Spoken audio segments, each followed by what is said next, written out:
বাংলাদেশের সংবিধান দেশের সবচেয়ে গুরুত্বপূর্ণ আইন, কিন্তু সত্যি বলতে কি অনেকের কাছেই বেশ কঠিন মনে হয়, একটু নিরসও লাগে হয়তো। সেটা ঠিক, বেশ ভারী বিষয় তো। কিন্তু আজ আমরা এমন একটা সোর্স নিয়ে আলোচনা করব যেটাই ধারণাটা কিন্তু অনেকটাই পাল্টে দিতে পারে। আমাদের হাতে আছে ছন্দে ছন্দে সংবিধান। ও, ইন্টারেস্টিং। হ্যাঁ, এই বইটাতে সংবিধানের মতো জটিল বিষয়কে ছড়া আর কিছু মনে রাখার কৌশল দিয়ে বেশ সহজ করে তোলার চেষ্টা করা হয়েছে। দারুণ আইডিয়া তো। সংবিধান জানাটা তো জরুরি, কিন্তু সহজ করে বললে সবারই আগ্রহ বাড়ে। ঠিক তাই। তো আজকের আলোচনায় আমরা এই সোর্সটার সাহায্য নিয়ে সংবিধানের মূল কাঠামো, এর যে বিভিন্ন গুরুত্বপূর্ণ অংশ আছে, মূলনীতি, অধিকার, সরকারের নানা অঙ্গ, আবার এটা তৈরির পেছনের গল্প, এসব কিছু নিয়ে কথা বলবো। আর চেষ্টা করব যাতে শুধু তথ্য জানাই না হয়, মানে বিষয়গুলো যেন সহজে মনেও থাকে। ওই যে বললেন কৌশলগুলো ব্যবহার করে। একদম। তাহলে প্রথমেই আসি সংবিধানের পুরো কাঠামোটা নিয়ে। সোর্স বলছে আমাদের সংবিধানে মোট 11টা ভাগ আছে। হ্যাঁ, 11টা ভাগ। আর এই ভাগগুলো মনে রাখার জন্য সোর্সে একটা বেশ মজার কৌশল আছে। একটা লাইন, প্র রা মৌনি আ বি নি ম বা জ সংবি।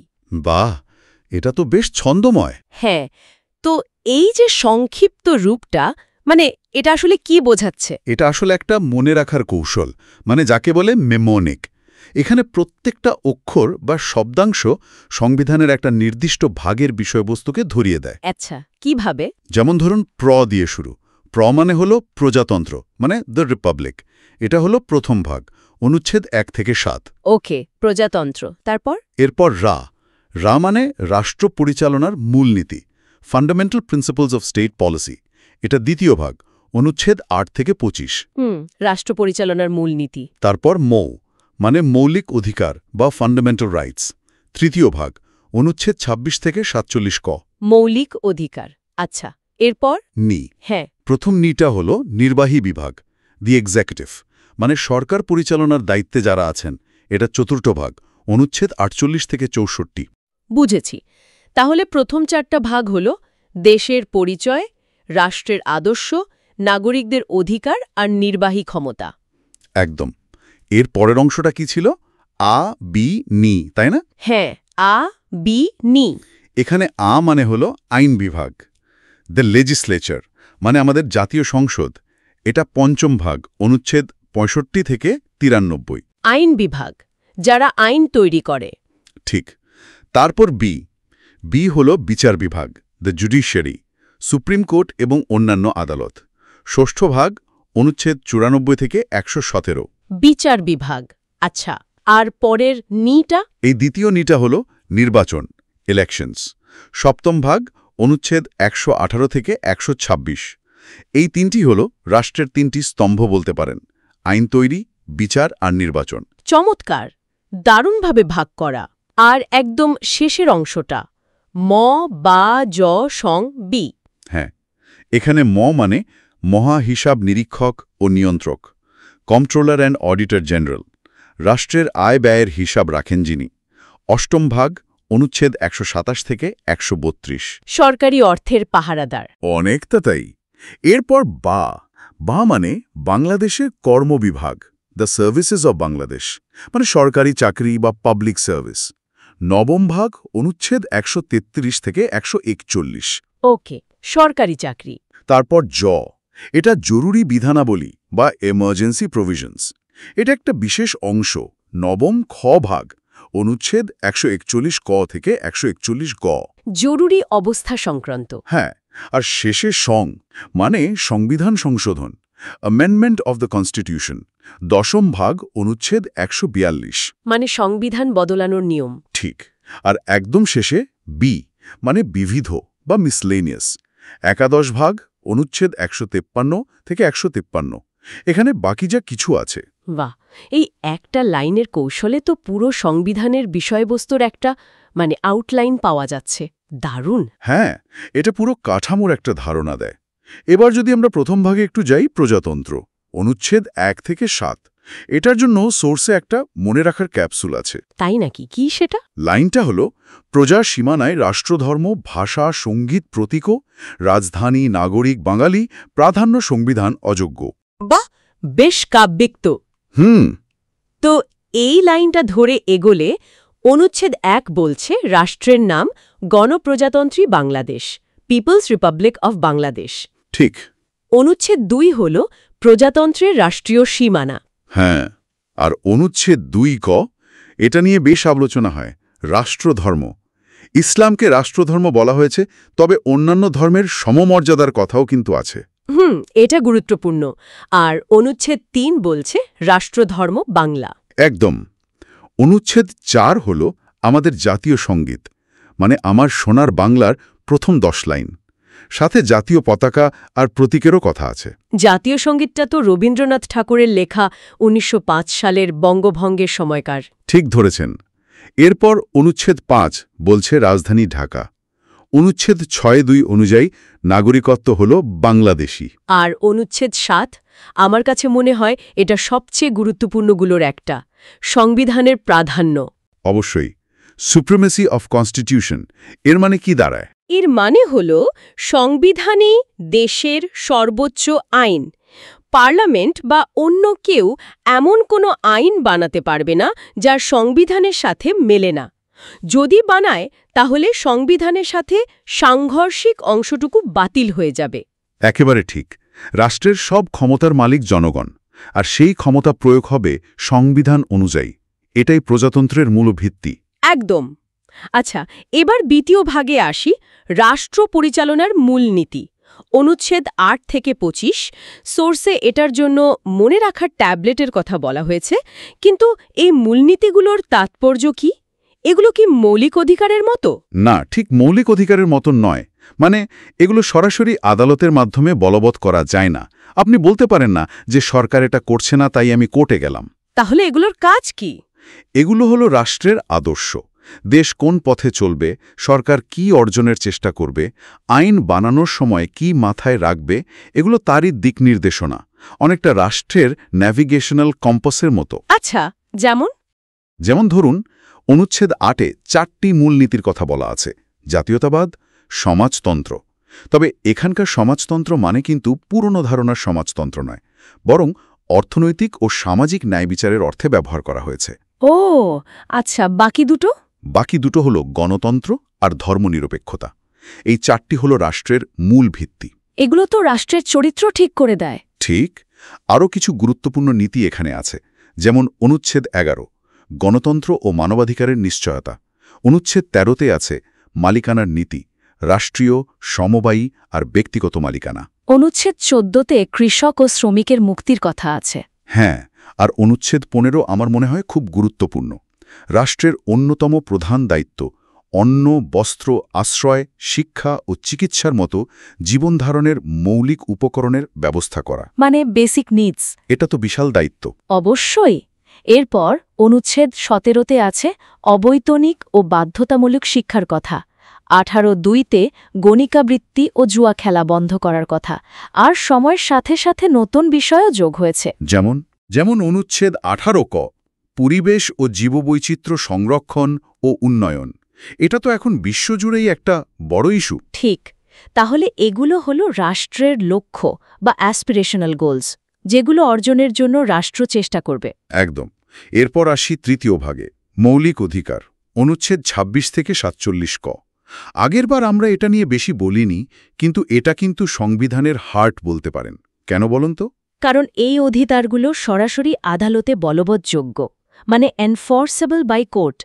যদি কোনো নাগরিকের মৌলিক অধিকার সরকার বা অন্য কেউ কেড়ে নেয়, তিনি সরাসরি হাইকোর্টে যেতে পারেন। ঠিক। এগুলো নাগরিকদের জন্য রক্ষা কবচ। এখানে অনেকগুলো গুরুত্বপূর্ণ অধিকার আছে, যেমন আইনের চোখে সবাই সমান, অনুচ্ছেদ ২৭। ধর্ম, গোষ্ঠী, বর্ণ, নারী পুরুষ ভেদ বা জন্মস্থানের কারণে কোনো বৈষম্য করা চলবে না, অনুচ্ছেদ ২৮।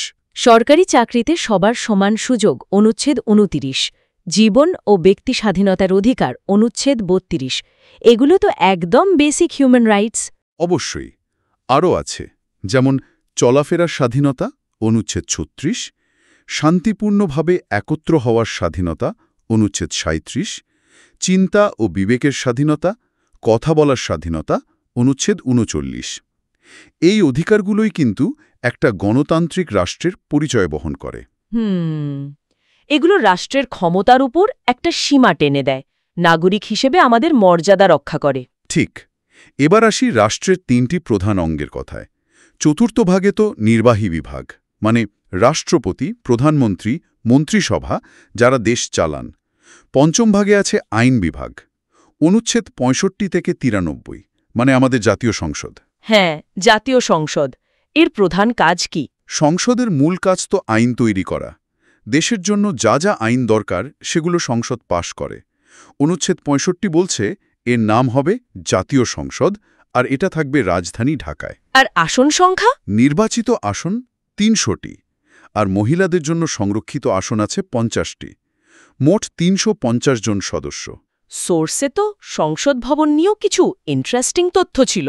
হ্যাঁ, যেমন এর স্থপতি লুই আইকা, বিশ্ববিখ্যাত আর্কিটেক্ট, আর পুরো কমপ্লেক্সটা প্রায় 215 একর জায়গার উপর, ঢাকার শেরেবাংলা নগরে। দেখতেও কিন্তু দারুণ। অবশ্যই। আচ্ছা, সংসদে নির্বাচিত হতে গেলে তো কিছু যোগ্যতা লাগে? হ্যাঁ, সেটা বলা আছে অনুচ্ছেদ 66-তে। যেমন বাংলাদেশের নাগরিক হতে হবে, বয়স কমপক্ষে 25 বছর হতে হবে। আরও কিছু অযোগ্যতার কথাও আছে, যেমন আদালত কর্তৃক অপ্রকৃতিস্থ ঘোষিত হলে বা দেউলিয়া হলে চলবে না। এই সংসদই তাহলে আইন বানায়, বাজেট পাশ করে, সরকারকে প্রশ্ন করতে পারে, মানে জবাবদিহিতা নিশ্চিত করে। একদম। এরপর ষষ্ঠ ভাগ হল বিচার বিভাগ, অনুচ্ছেদ 94 থেকে 117। এর শীর্ষে আছে সুপ্রিম কোর্ট। বিচার বিভাগের স্বাধীনতা কেন এত জরুরি বলেন তো? কারণ বিচার বিভাগ যদি স্বাধীন না হয়, মানে সরকার বা অন্য কারো চাপে থাকে, তাহলে তো ন্যায় বিচার হবে না। সংবিধান রক্ষা, নাগরিকের অধিকার রক্ষা, আইনের সঠিক ব্যাখ্যা, এসব কিছুই তো বিচার বিভাগের উপর নির্ভর করে। খুব সুন্দর বলেছেন। তাহলে আমরা দেখলাম সংবিধান কিভাবে রাষ্ট্রের ভিত্তি, প্রজাতন্ত্র, আদর্শ, মূলনীতি, নাগরিক অধিকার, মৌলিক অধিকার আর ক্ষমতা প্রয়োগে 3টি অঙ্গ নির্বাহী, আইন, ও বিচার বিভাগকে সাজিয়েছে। বাকি ভাগগুলোও তো গুরুত্বপূর্ণ, যেমন সপ্তম ভাগ নির্বাচন, অনুচ্ছেদ 118 থেকে 126। এটা তো গণতন্ত্রের প্রাণ। অবশ্যই। এরপর অষ্টম ভাগে মহা হিসাব নিরীক্ষক ও নিয়ন্ত্রক, অনুচ্ছেদ 127 থেকে 222। ইনি রাষ্ট্রের অর্থ ঠিকমতো খরচ হচ্ছে কিনা তার হিসাব রাখেন। আর্থিক স্বচ্ছতার জন্য খুব দরকারি। নবম ভাগে আছে বাংলাদেশের কর্মবিভাগ বা সরকারি চাকরির নিয়মকানুন, অনুচ্ছেদ 133 থেকে 141। হ্যাঁ, সিভিল সার্ভিস। আর এরপর একটা বিশেষ অংশ আছে নবম ক ভাগ, জরুরি বিধানাবলী, অনুচ্ছেদ 141 ক থেকে 141 গ। জরুরি অবস্থা, এটা কখন জারি করা হয়? সাধারণত যুদ্ধ, বাইরের আক্রমণ বা দেশের ভেতরে খুব মারাত্মক গোলযোগ দেখা দিলে রাষ্ট্রপতি জরুরি অবস্থা ঘোষণা করতে পারেন। এটা বলা আছে অনুচ্ছেদ 141 কতে। আমাদের দেশে তো কয়েকবার জরুরি অবস্থা জারি হয়েছিল, তাই না? হ্যাঁ, সোর্সে এটা মনে রাখার একটা কৌশল আছে। 41707। 41707 মানে সালগুলো 1974, 1981, 1987, 1990 আর 2007, মোট 5 বার। ও আচ্ছা, ইন্টারেস্টিং কোড। জরুরি অবস্থার সময় কি হয়? সবকিছু কি বন্ধ হয়ে যায়? সবকিছু বন্ধ হয় না, তবে কিছু মৌলিক অধিকার আদালত কর্তৃক বলবৎ করার যে অধিকার, সেটা স্থগিত রাখা যায়। অনুচ্ছেদ 141 গ অনুযায়ী এটা করা হয়। কোন কোন অধিকার? যেমন ধরুন, চলাফেরার স্বাধীনতা, সমাবেশের স্বাধীনতা, সংগঠনের স্বাধীনতা, চিন্তা ও বিবেকের স্বাধীনতা, বাক স্বাধীনতা, পেশার স্বাধীনতা, সম্পত্তির অধিকার। এইগুলো তখন আদালতের মাধ্যমে আদায় করা যায় না। কিন্তু এটা তো সাময়িক ব্যবস্থা। হ্যাঁ, অবশ্যই। জরুরি অবস্থা একবারে সর্বোচ্চ 120 দিনের বেশি চলতে পারে না, যদি না সংসদের মেয়াদ বাড়ানোর অনুমোদন দেয়। বুঝলাম। এরপর দশম ভাগ, সংবিধান সংশোধন, অনুচ্ছেদ 142। মানে সময়ের প্রয়োজনে সংবিধান বদলানোও যায়। হ্যাঁ, তবে এর জন্য বিশেষ পদ্ধতি অনুসরণ করতে হয়। সাধারণত সংসদের 2/3 সদস্যের ভোট লাগে। কিছু কিছু ক্ষেত্রে আরও জটিল পদ্ধতি আছে। আর সবশেষে একাদশ ভাগ বিবিধ, অনুচ্ছেদ 143 থেকে 153। এখানে বাকি বিষয়গুলো। আচ্ছা, এই যে এত বড় একটা সংবিধান, এটা কারা বানিয়েছিলেন, কিভাবে হলো? এটা জানাটা খুব জরুরি। দেশ স্বাধীন হওয়ার পরপরই 1972 সালে একটা সংবিধান রচনা কমিটি করা হয়েছিল।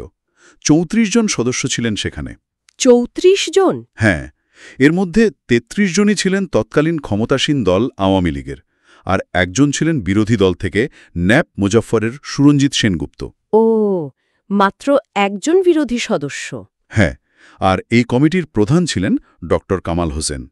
তাকে কিন্তু সংবিধানের মূল রূপকার বা প্রণেতা বলা হয়। কমিটিতে কি কোনো নারী সদস্য ছিলেন? হ্যাঁ, একজন ছিলেন, বেগম রাজিয়া বানু।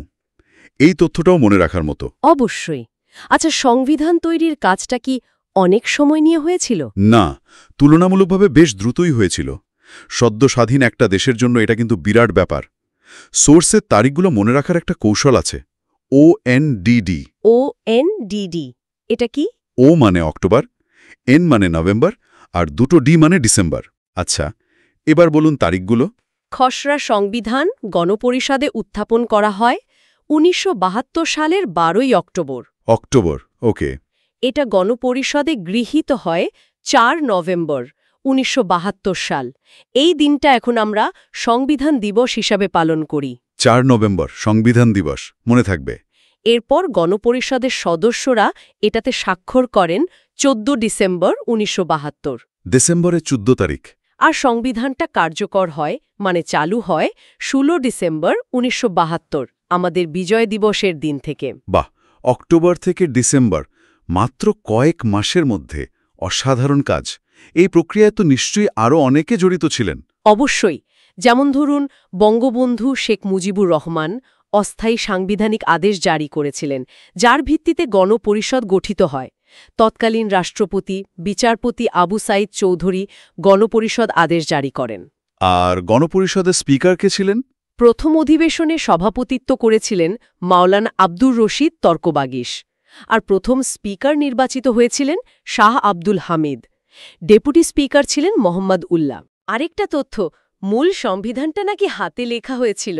হ্যাঁ, প্রধান লিপিকার ছিলেন আব্দুর রাউফ, আর পুরো অঙ্গসজ্জা বা অলঙ্করণের দায়িত্বে ছিলেন শিল্পাচার্য জৈনুল আবেদিন। দারুণ। এই ইতিহাসটা জানলে সংবিধানের প্রতি অন্যরকম একটা অনুভূতি হয়। আচ্ছা, সংবিধানে তো তফসিলও আছে, তাই না? শিডিউলস। হ্যাঁ, মোট 7টা তফসিল আছে। তফসিলগুলো হলো অনেকটা পরিশিষ্টের মতো। মূল অনুচ্ছেদের সাথে সম্পর্কিত বিস্তারিত তালিকা বা নিয়মকানুন এখানে থাকে। যেমন কোনো গুরুত্বপূর্ণ তফসিল? তৃতীয় তফসিলটা বেশ গুরুত্বপূর্ণ। এটা অনুচ্ছেদ 148-এর সাথে সম্পর্কিত। এখানে বিভিন্ন সাংবিধানিক পদে যারা বসেন তাদের শপথ বা ঘোষণার বয়ান দেওয়া আছে। কে কাকে শপথ পড়ান সেটাও বলা আছে। ও আচ্ছা, কে কাকে শপথ পড়ান এটা তো প্রায় পরীক্ষায় আসে বা কুইজে জিজ্ঞেস করে। সোর্সে কি এটারও কৌশল আছে?